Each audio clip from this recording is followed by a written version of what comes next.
Éco-décode pour le respect de l'environnement avec le gaz naturel carburant.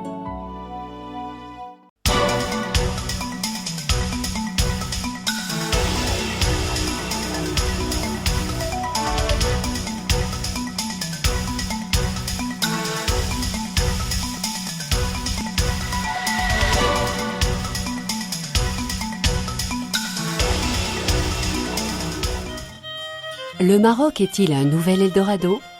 Ses racines culturelles pénètrent loin dans l'histoire. On fait en général remonter ses origines à la fondation de la ville de Fès au 8e siècle. Le nom Maroc provient de celui de Marrakech, qui fut la capitale de 3 dynasties. On appelle aussi le Maroc Maghreb al-Aqsa, le pays du couchant. Aujourd'hui, les Européens, en particulier les Français, sont fascinés par les riads, ces anciens palais avec cours intérieures, fontaines y apportant la fraîcheur et trésors de l'artisanat marocain. On peut demeurer dans une maison orientalisante à Neuchâtel et rêver de couler la dernière partie de son âge dans un riad marocain. Entrons faire la connaissance de ce passionné de vieilles pierres.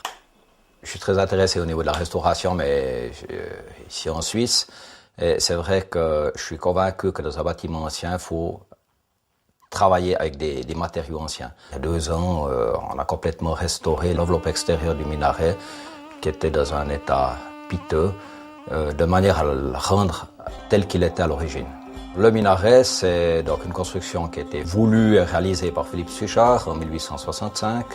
Construction, je dirais, étonnante pour l'époque, et même maintenant, disons, quand on voit les problèmes qu'il y a, semble-t-il, à ériger un minaret en Suisse de nos jours. Je suis allé la première fois au Maroc il y a 37 ans, donc j'étais vraiment jeune adolescent. J'y suis retourné que beaucoup plus tard. Mais je dirais l'architecture arabe, globalement, et marocaine en particulier, m'a toujours fasciné parce que le riad, c'est peut-être un peu le successeur de la maison romaine avec la vie autour d'une cour intérieure qui convient tout à fait au climat de là-bas. J'ai trouvé un ouvrage de Galotti qui date de 1923 sur la maison arabe au Maroc, qui me paraît être une référence et puis qui liste toute la manière de faire les différentes choses, je dirais, de manière traditionnelle.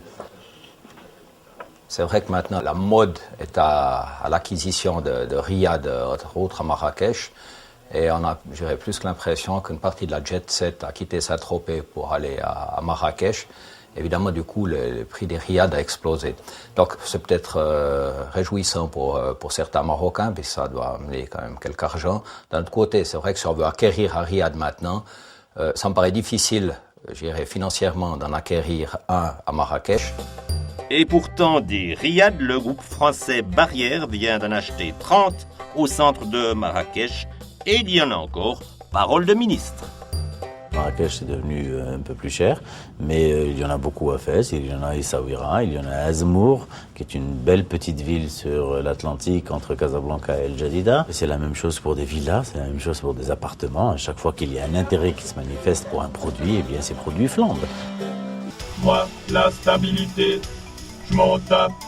Pour le jet ski, les vagues, c'est le top.